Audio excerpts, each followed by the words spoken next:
యేసు మరియు మరియ ఎల్లప్పుడూ ఎరుపు మరియు నీలం రంగులను ఎందుకు ధరిస్తారు? చరిత్ర అంతటా నీలం ఒక పవిత్రమైన రంగుగా పరిగణించబడుతుంది. ఇది సహజంగా లభించే వర్ణద్రవ్యం కాదు. అందువల్ల ఇది చాలా విలువైనది మరియు అరుదైనది. ఉత్పత్తి చేయబడిన తొలి నీలి వర్ణద్రవ్యం అల్ట్రామెరైన్. ఈ రంగు లోపిస్ లాజులి నుండి తయారు చేయబడింది. ఈ రత్నం ఒకప్పుడు బంగారం కంటే విలువైనది. కళలో ఇది అత్యంత ఉన్నత వ్యక్తులకు మాత్రమే కేటాయించబడింది.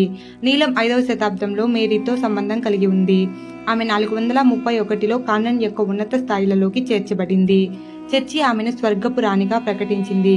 మరియాలజీ మరియు వర్జిన్ కల్ట్ పెరుగుతున్నాయి. వారు మేరీని మెరియన్ బ్లూ ఉపయోగించి చిత్రించారు. ఇది ఆమె అధికారిక రంగుగా మారింది. నీలం రంగు పాత నిబంధనలో బైబిల్ మూలాలను కలిగి ఉంది. ఇది ఇజ్రాయిల్ ప్రజల రంగుగా ప్రస్తావించబడింది. వారికి ఇది దేవుని ఆజ్ఞలను పాటించడాన్ని సూచిస్తుంది. మేరీ సియోన్ యొక్క నమ్మకమైన కుమార్తె. దేవుడు అడిగిన విధేయత పిలుపును ఆమె నెరవేర్చింది. బైజంటైన్ కళాకారులు ఆమెను మెరియన్ బ్లూ వస్త్రాలు ధరించి చిత్రించారు. వారు అజరైట్ అనే తక్కువ ఖరీదైన ఖనిజాన్ని ఉపయోగించారు. మేరీ సాధారణంగా శిశువు యేసుని ఎత్తుకుని ఉన్నట్లు చిత్రీకరించబడింది. 13వ శతాబ్దంలో యేసు ప్రకాశవంతమైన గులాబీ రంగులో చిత్రీకరించబడ్డాడు. ఎరుపు మరియు గులాబీ రంగులు ఒకప్పుడు పురుషత్వంతో ముడిపడి ఉండేవి. నీలం వర్జిన్ మేరీ యొక్క స్వచ్ఛతతో నిండి ఉండేది. కాబట్టి ఇది స్త్రీలింగ రంగు. పెద్ద వయసులో ఉన్న యేసు చిత్రణలు ఆయనను ఎరుపు రంగు దుస్తులు ధరించి ఉన్నట్లు చూపిస్తాయి.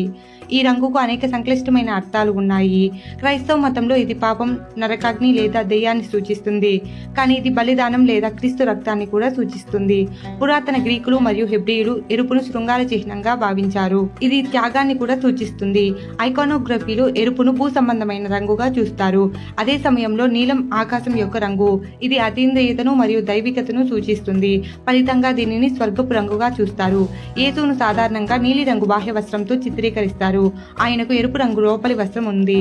దైవత్వం అతని మానవత్వాన్ని ఎలా చుట్టిందో అవి సూచిస్తాయి. మేరీ తరచుగా ఎరుపు బాహ్య వస్త్రంతో కనిపిస్తుంది. ఆమెకు నీలిరంగు లోపలి వస్త్రం ఉంటుంది. ఇది ఆమె మానవత్వంలో మోసుకెళ్లే దైవత్వాన్ని సూచిస్తుంది. మేరీ సెయింట్ జువాన్ డియాగోకు నీలం ఆకుపచ్చ మ్యాంటిల్లో కనిపించింది. మ్యాంటిల్ యొక్క రంగు ఆమె రాయాలిటీని సూచిస్తుంది.